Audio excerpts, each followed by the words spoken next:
حشمت الله شهیدي په رسمي ډول اعلان وکړ چې په خپله خوښه یې له لوبډلمشرۍ څخه استعفا کړې. د کرکټ درنو لیدونکو ستړي مه شئ. حشمت الله شهیدي لیکلي د کپتانۍ څخه د استعفا لیک. بسم الله الرحمن الرحیم. ګرانو مسؤلینو، روزونکو، د لوبډلې درنو غړو او قدرمنو مینوالو، السلام علیکم ورحمت الله وبرکاتو.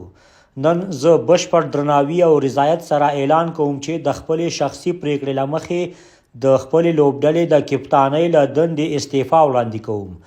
د کپتان په توګه د دې مسؤلیت ترسره کول زما لپاره یو لوی ویاړ و. زه ویاړم چې د خپلې لوبډلې ترڅنګ مې د صداقت، یووالي او ژمنتیا له لارې خدمت وکړ. د دې مودې په جریان کې مو د الله تعالی په فضل د مسؤلینو، روزونکو او لوبغاړو په ګډو هڅو ګڼې بریاوې خپلې کړې. مهمې سیالۍ مو وګټلې، لوی ټیمونه مو مات کړل او د لوبډلې نوم مو لا لوړ کړ. دا ټولې لاسته راوړنې یوازې زما نه بلکې د ټولې لوبډلې د ګډ کار، قربانیو او همغږۍ پایله ده.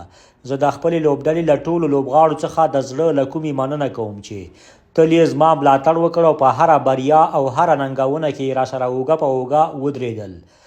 همدارنګه د لوبډلې له مسؤلینو او ادارې څخه ځانګړې مننه کوم چې پر ما یې باور او تل یې زما ملاتړ وکړ. ستاسو باور او همکاري به تل زما لپاره د ویاړ ځای وي. حشمت الله شهیدي زیاته کړې، که د کپتان په توګه مې په خپله دنده کې کومه نیمګړتیا پاتې شوې وي، له ټولو څخه بخښنه غواړم. ما تل هڅه کړې چې د لوبډلې ګټې ته لومړیتوب ورکړم او خپل مسؤلیت په اخلاص سره ترسره کړم.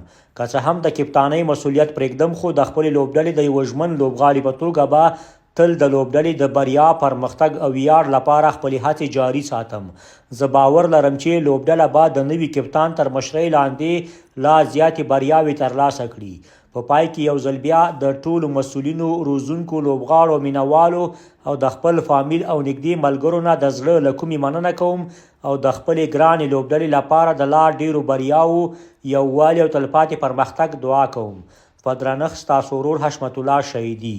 حشمت الله شهیدي وروسته له هغې استعفا ورکړه چې نوموړی د کرکټ د مینوالو، شنونکو او مختلفو افغانانو لخوا تر فشارونو لاندې راغی.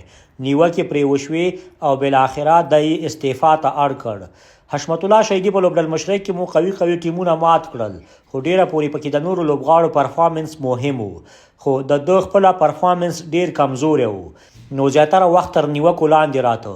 په وروستیو کې د هند پر وړاندې له لوبلړۍ بایللو وروسته او د دې سربیره په شپږیز لیګ کې د پرفارمنس نه کولو له امله شهیدي تر زیاتو نیوکو لاندې راغی.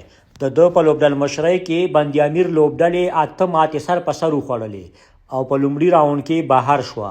نو همغه و چې زیاترو شنونکو ویل چې حشمت الله شهیدي باید د ملي لوبډلې له لوبډلمشرۍ لرې شي او بالاخره دومره تنګ راغی چې دې ته اړ شو چې استعفا ورکړي او پر ځای رحمت شاه لوبډلمشري په لاس کې واخلي.